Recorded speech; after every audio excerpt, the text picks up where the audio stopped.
Okay, so my next order of business is our little cherub, or I guess he looks like a cherub, but if you look, he doesn't match. He's like jewel tones, like rubies and sapphires, and she's more like earth tones. So I have to fix this. That doesn't sit well with me. And if you look at the original, those colors don't exist, the colors that I have, and I knew that they were off when I left them. So I'm now going to kind of tone them down a bit. I'm okay with the wings, the lower parts of the wings, but I want to change this blue into a different blue, and I'm going to take this red and yellow it up a bit.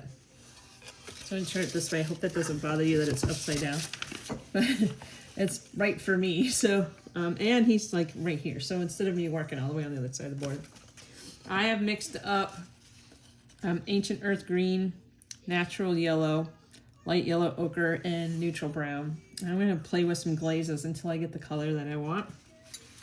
And again, I'm just winging it because that's what I do. I guess I can put that there so we can see it. So I'm just going to work. I think that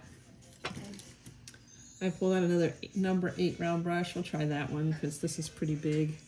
I want to yellow this up. So I was thinking maybe a layer of light yellow ochre, and we'll see what that does.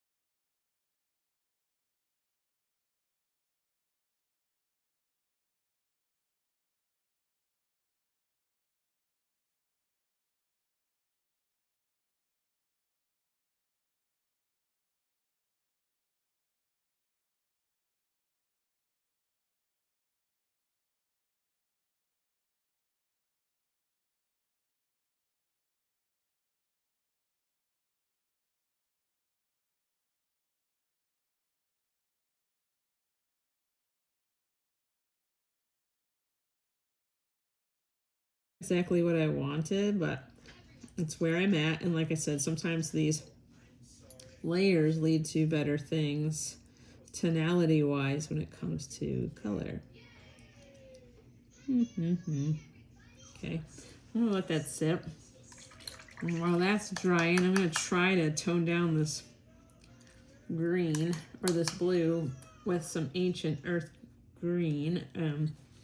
Gotta be careful because I'm putting two very wet things next to each other, and I probably should wait, but I'm just gonna be impatient and go for it because that's how I am.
It's really interesting. This yellow did exactly kind of what it toned it down. You see it? And then it starts looking like fabric. See how we're doing here?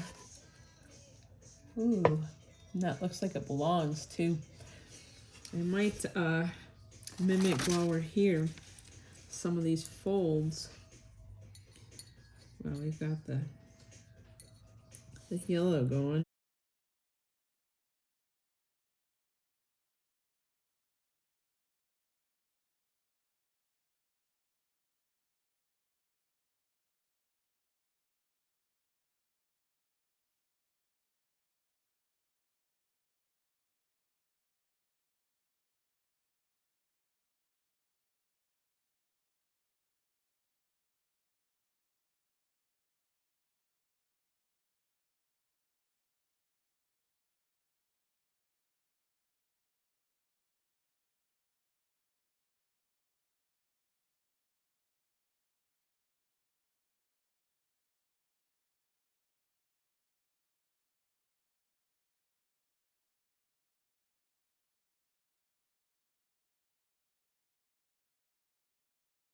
I really like that. And I think it's believable fold-wise.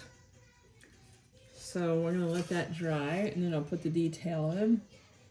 Little ketchup and mustardy, but it's okay. Not too far off from our little dude down there. And then, like I said, I want to do a glaze over this moon to calm it down a bit, because I feel like the moon is distracting from her garment. And I think her garment's more important than the moon she's standing on. So I'm just going to put a little bit of that neutral dark brown, add some extra egg. Dark neutral brown, I should say. I'm just going to thin it out. I might thin it out just a hair more. I might add a little yellow to it just for a different tone. Let's see how glazy that is. That's pretty dark still, so I don't know. I don't know why I paint on my hand, but I do that a lot. That's more of the glaze I'm looking for. Okay, let's see what it does.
Dry, my little moon dry, and then I'm gonna add detail to the cherub.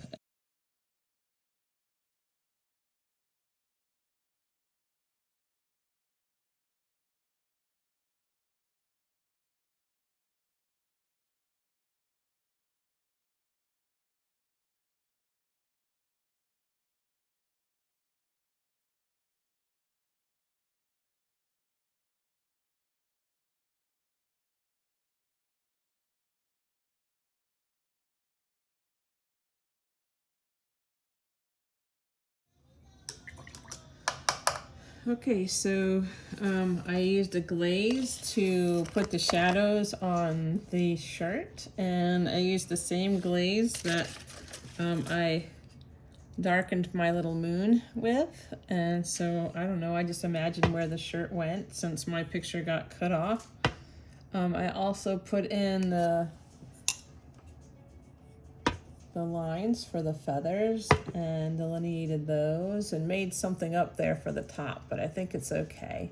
And I also used the glaze to put in a little shadow on the insides, the parts closest to my little cherub dude.